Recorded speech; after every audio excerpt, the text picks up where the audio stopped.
Animation creation. Animation creation. Animation creation. Animation creation.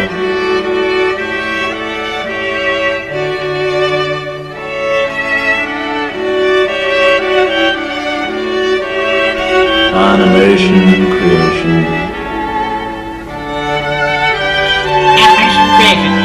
Animation creation. Animation creation. Animation creation. Animation creation. Animation creation.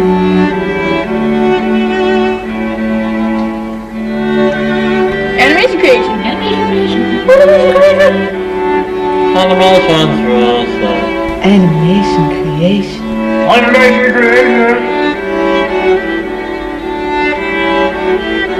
Animation creation. Animation creation.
Spider-Man, Spider-Man, friendly neighborhood Spider-Man. Is he strong? Listen, bud, he's got radioactive blood. Hey there, there goes the Spider-Man.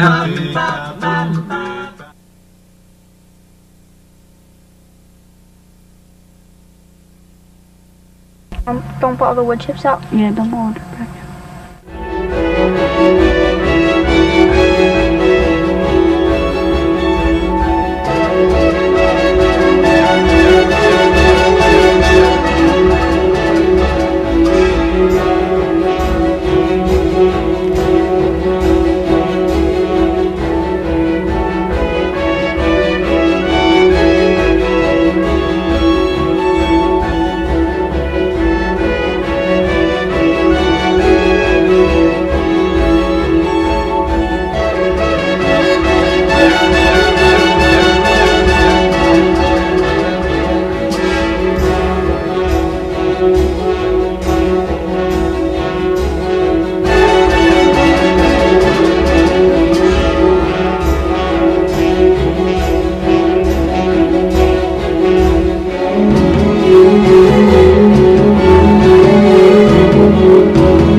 Want to do something really nice for your friends? Next time you go out with them, if they're going to be drinking alcohol, offer to be the designated driver for the evening. That means you stick to non-alcoholic drinks and drive everyone home safely. Next time, one of them can do the same thing for you. You could be saving them from being arrested or having a serious accident. You could even be saving their lives. Now that's what I call a friend. For more information on drinking and driving, write the Will Rogers Institute, White Plains, New York.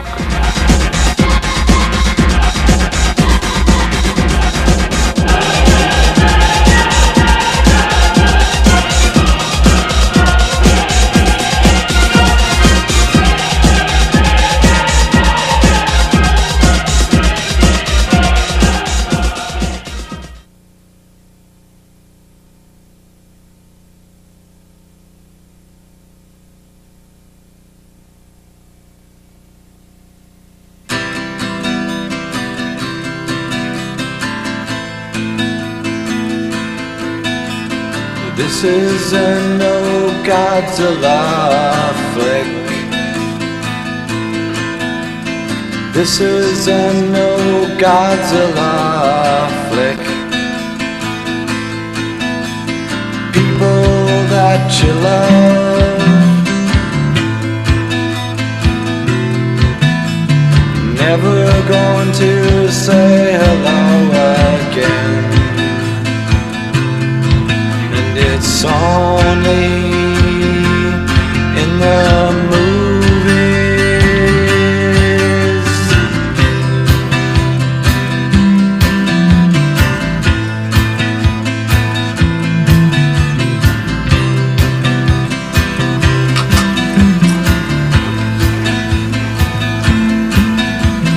This is a no Godzilla flick.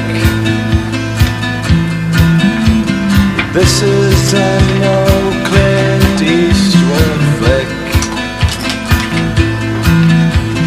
People that you love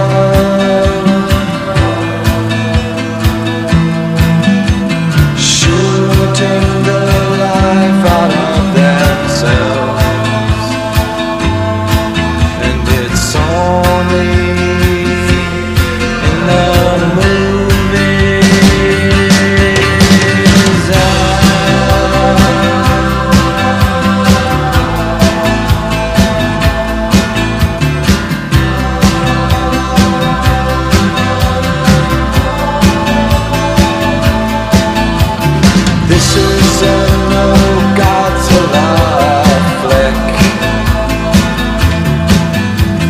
This is a no Godzilla flick. This is a no Godzilla flick.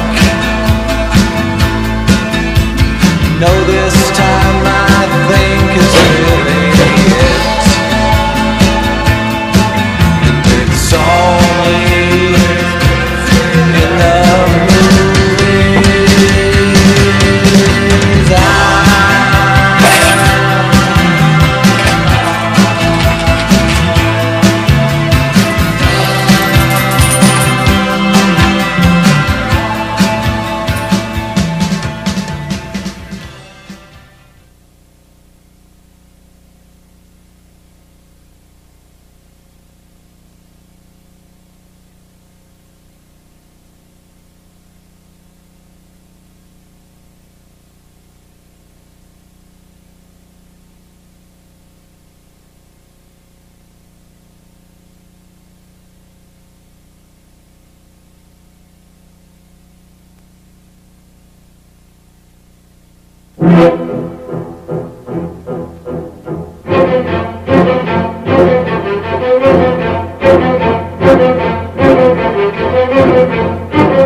Hey, there aren't any moving toys in this movie.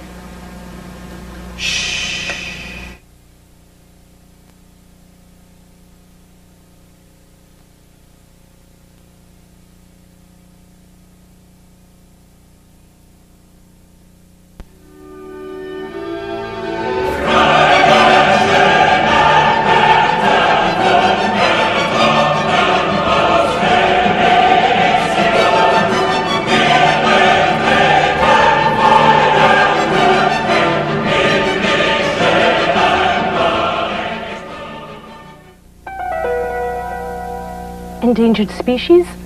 I have a sick child to worry about. You know, the willow tree gave us aspirin, the rosy periwinkle treatments for cancer, and the octopus makes a chemical to fight high blood pressure. But what miracle drugs will never be found if the species that provide them become extinct? Species extinction?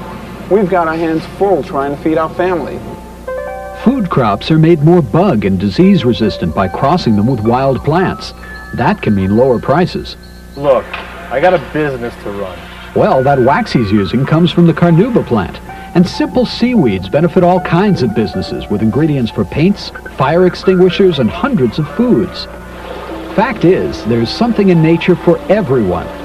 With countless species in jeopardy and more than 100 becoming extinct every day, can we really afford not to protect them? To learn more, call the National Wildlife Federation at 1-800-824-WILD.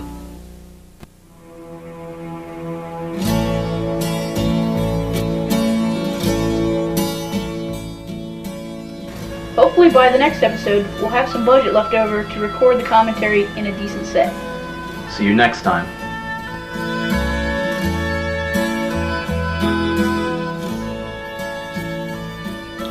As you can see, our new set is under construction, and we even got Harrison Ford as our new production assistant.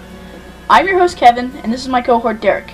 We're the culprits responsible for most of what you saw today. Here we are in the commentary portion of our second episode. There wasn't much to say about today's first animation, except that this is the one my grandmother doesn't like. I just can't understand why that nice boy would want to beat his shoes. That's pretty much it. I guess that says something. Next was a paper animation of Spider-Man, which I did. It was a pain drawing the web on his costume over and over again. After that came Dirt Hauling, an animation you did with two of the kids your mom babysits. Rudy and Alex. They were bugging me for weeks to make a movie with them. So I finally took them outside, and this is what we made. We used their toys, not mine, and you added the words in post-production. Ah, there go the boys right now. Hey, get off this set! After that, we had an animation on which neither of us was involved. Indeed. Ladies and gentlemen, allow me to introduce our first guest animator, Brian Templeton. I found the Reservoir Dogs figures at the local comic store for really cheap, so I bought them, thinking they would be good to do an animation with. Little did I know, they were only made to stand in certain positions. The great thing about them, though, is that their hands are swappable, and the faces look very realistic, I think. Plus, Steve Buscemi is great. Oh yeah, the music you're hearing is Modest Mouse. Well, the next bit of excitement in this episode was Paper Godzilla. Like the Paper Mogira from episode 1, this animation was drawn when we were collecting Kevin's drawings of Godzilla for the opening to the long version of G-Flick. Well, it seemed like a neat idea when I started drawing it, but I quickly got bored, and it only ended up being a few frames long. We filmed it several times trying to get the pages to line up nicely, but it never really happened, and so it was omitted from the opening sequence. Speaking of Godzilla Flick, the showcase piece on today's episode is the 10-minute edit of that movie. Now, some of our viewers may already be familiar with the long G-Flick, but they probably have not seen the streamlined version. While we were filming Godzilla Flick, I found out that G-Fan magazine was having an amateur Godzilla movie contest. We thought G-Flick would be perfect, except that the time limit for entries was 10 minutes. After I had edited the full version, I cropped it down to 10 minutes to meet the contest regulations. The main things that got cut out were the opening, the nightmare sequence in the middle, and the ending. The story suffered, but I managed to leave almost all the animation intact. At this point, we still haven't heard how it did in the contest. Well, we had a lot of fun as well as a lot of problems. At the time, Godzilla Flick was our biggest project. The most animation and the longest live-action sequences. And now, for your enjoyment, we'd like to present an Animation Creation exclusive, the never-before-seen Godzilla Flick outtakes. Haha, you poor souls.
That was fun. The final animation we saw in this episode was the trailer for our silent movie, more recently titled Wanderlust and the Realm of the Dog. The stone we see being kicked around was our MacGuffin for the movie, meaning that it's the object all the characters try to get their hands on. Aside from that, however, the trailer probably has more to do with G-Flick than with the silent movie. Kev, tell us about the moving toys we see here. They're from the prototype run of silent movie action figures I created. I made a toy of almost every character in the movie. So far, I've done the Wanderer and the Horned Girl, who we saw in the trailer, the Shape-Shifting Thug, the Oracle and her assistant, and the Sinister Dog. I'm still hoping to find a few more figures at yard sales for the parts I need for the others. You like to cannibalize action figures to make custom toys. The challenging thing about these toys was that I was trying to make them look like people I know, not made-up characters. Since I was making movie action figures of us, I was able to take a few liberties. Like how muscle-bound we are. Right! Movie action figures always make out-of-shape actors look ripped, like the toy of Luke Skywalker that was released at the same time as Star Wars Special Edition. Note the discrepancy. Well, faithful viewers, that's it for this episode of Animation Creation. If any of you are into animating, we're opening our show to submissions. Just send me an email at the address on your screen. That's obscenenuge@yahoo.com. Hopefully the set will be a little closer to being finished next time.